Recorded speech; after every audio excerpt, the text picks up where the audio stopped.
अब बढ़ते हैं आगे और बात करते हैं यूपी के प्रतापगढ़ सीट की। रघुराज प्रताप सिंह उर्फ राजा भैया के दबदबे वाली इस सीट पर अब की बार चुनावी रण बेहद दिलचस्प है। पिछले दिनों राजा भैया ने ऐलान किया कि वो न्यूट्रल रहेंगे, ना इधर की ना उधर की, और किसी भी पार्टी को वो समर्थन नहीं कर रहे। उन्होंने जनता से कहा कि आपको जो ठीक लगता है आप अपने हिसाब से करिए, हम किसी को वोट करने के लिए आपसे नहीं कह रहे हैं।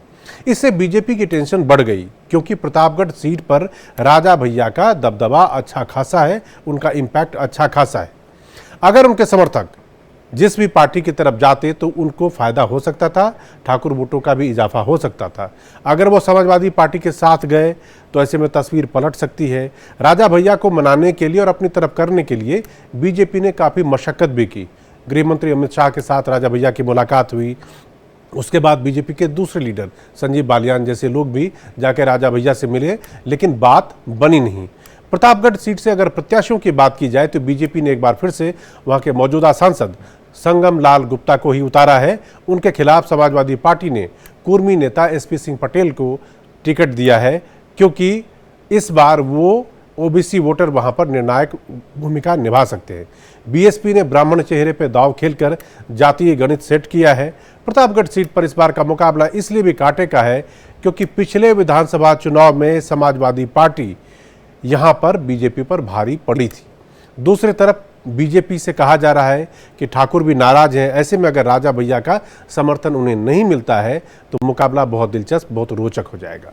से वहां के मौजूदा सांसद संगम लाल गुप्ता को ही उतारा है। उनके खिलाफ समाजवादी पार्टी ने कुर्मी नेता एसपी सिंह पटेल को टिकट दिया है, क्योंकि इस बार वो ओबीसी वोटर वहां पर निर्णायक भूमिका निभा सकते हैं।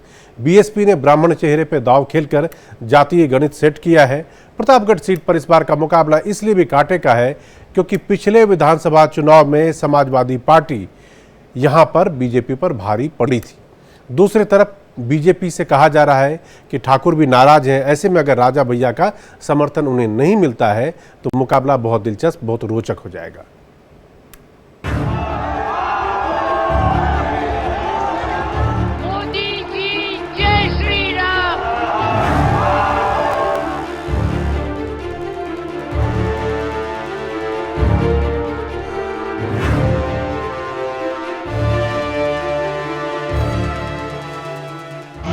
चुनाव में अपने मन मर्जी से अपनी कसौटी पर प्रत्याशी को कसकर जहां चाहे वहां मतदान करें।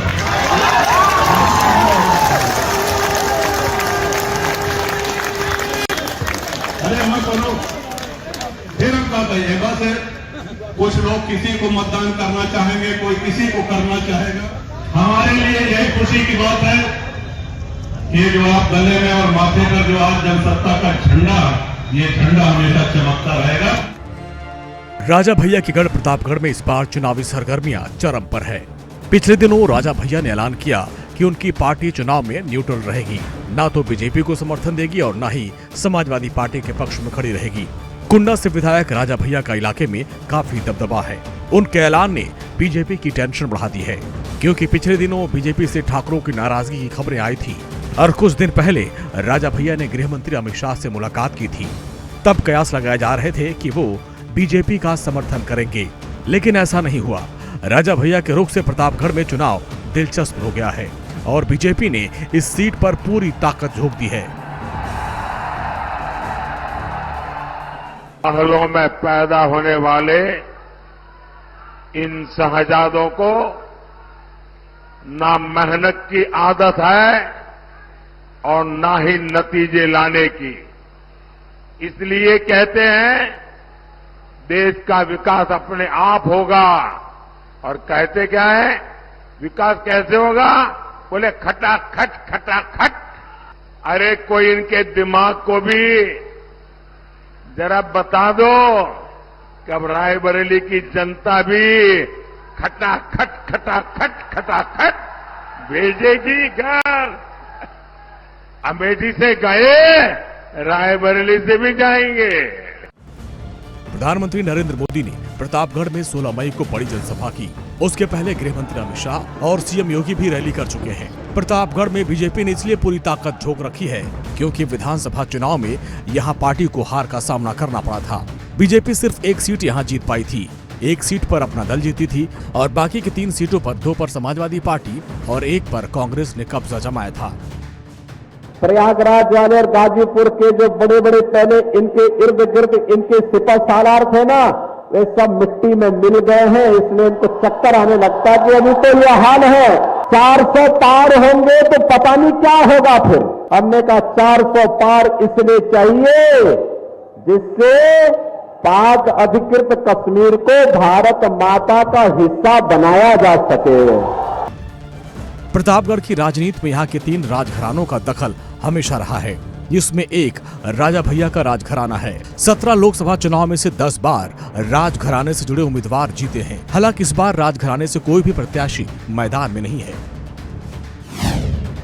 बीजेपी ने यहाँ से मौजूदा सांसद संगम लाल गुप्ता को ही उतारा है, जो प्रतापगढ़ विधानसभा से विधायक भी रहे हैं। उनके सामने समाजवादी पार्टी के कद्दावर नेता एसपी सिंह पटेल, जो कुर्मी नेता भी हैं और लखनऊ पब्लिक स्कूलों के संस्थापक भी हैं।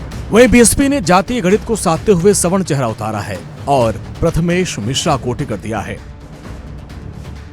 यादव, कुर्मी और मौर्य समाज के निर्णायक वोटरों वाली सीट पर ब्राह्मण और ठाकुर वोटर की संख्या अच्छी खासी है और यही वजह है कि राजा भैया का रुख बीजेपी को टेंशन दे रहा है। राजा भैया ने 2019 में प्रतापगढ़ और कौशाम्बी सीट पर अपने उम्मीदवार उतारे थे। हालांकि दोनों प्रत्याशी चुनाव हार गए, लेकिन कौशाम्बी सीट पर उन्हें 1.5 लाख से अधिक वोट मिले थे। सपा और बसपा, देखिए सपा और कांग्रेस का गठबंधन है और गठबंधन, जनता ने गठबंधन को नकार दिया है। और दूसरी बात क्या है, उनके पास न कोई विजन है, न उनके पास कोई विषय है देश के विकास में। इस देश में कांग्रेस ने 60 साल राज किया, गरीबी हटाओ का नारा दिया, मगर देश की जनता गरीबी से जूझ रही थी। जब एक गरीब का बेटा देश का प्रधानमंत्री बनता है, तब अंतिम पायदान पर व्यक्ति के चेहरे पर मुस्कान आती है। 2019 में सपा बसपा के गठबंधन के बावजूद संगम लाल ने 1 लाख से अधिक वोटों से जीत दर्ज की थी। इस बार दोनों पार्टियां अलग अलग चुनाव लड़ रही हैं और जिसमें बीजेपी को फायदा हो सकता है। अगर राजा भैया के समर्थक समाजवादी पार्टी के साथ गए तो संगम लाल गुप्ता की राह मुश्किल हो जाएगी, क्योंकि प्रतापगढ़ सीट कभी एक पार्टी का गढ़ नहीं रही है और यही वजह है कि समाजवादी पार्टी और बीएसपी ने भी पूरी ताकत यहाँ झोंक रखी है। मैं गरीब लोगों को ये बताना चाहती हूँ कि जिनको भी फ्री में राशन मिल रहा है वो बीजेपी की जेब से नहीं दिया जा रहा है, आरएसएस की जेब से नहीं दिया जा रहा है, बल्कि पूरे देश के अंदर जो जनता सरकार को टैक्स देती है और टैक्स के जरिए जो पैसा आता है उस पैसे से आपको फ्री में राशन दिया जा रहा है। बहुजन समाज के बहुत सारे अपने समर्थक हैं, हम उन्हें भी सावधान करने आए हैं। ये भारतीय जनता पार्टी अगर चुनाव जीत गई तो ये संविधान बदलने का काम करेगी और अगर संविधान बदलेगा तो हमारे आपके अधिकार छिन जाएंगे। इसलिए चुनाव में जहां हम अपने भविष्य के लिए और आने वाली पीढ़ी के भविष्य के लिए वोट डालने जा रहे हैं, वहीं बाबा साहब का दिया हुआ संविधान को भी बचाने का काम करना। इसलिए हम आपसे निवेदन और अपील करने आए हैं। अगर बीएसपी ब्राह्मण वोटरों में सिर लगाने में कामयाब हुई और राजा भैया के जरिए समाजवादी पार्टी ने ठाकुरों को साध लिया तो बीजेपी की राह मुश्किल हो जाएगी। विधानसभा चुनाव में भी बीजेपी को कौशाम्बी और प्रतापगढ़ में सबसे ज्यादा नुकसान उठाना पड़ा था। कौशाम्बी की सभी 5 सीटों पर बीजेपी को हार का सामना करना पड़ा था और यही वजह है कि इस बार पार्टी को टेंशन है। अब देखना ये होगा कि 25 मई को प्रतापगढ़ की जनता पीएम मोदी के चेहरे पर वोट करती है या फिर विपक्ष को मौका देती है। Bureau report, India daily live.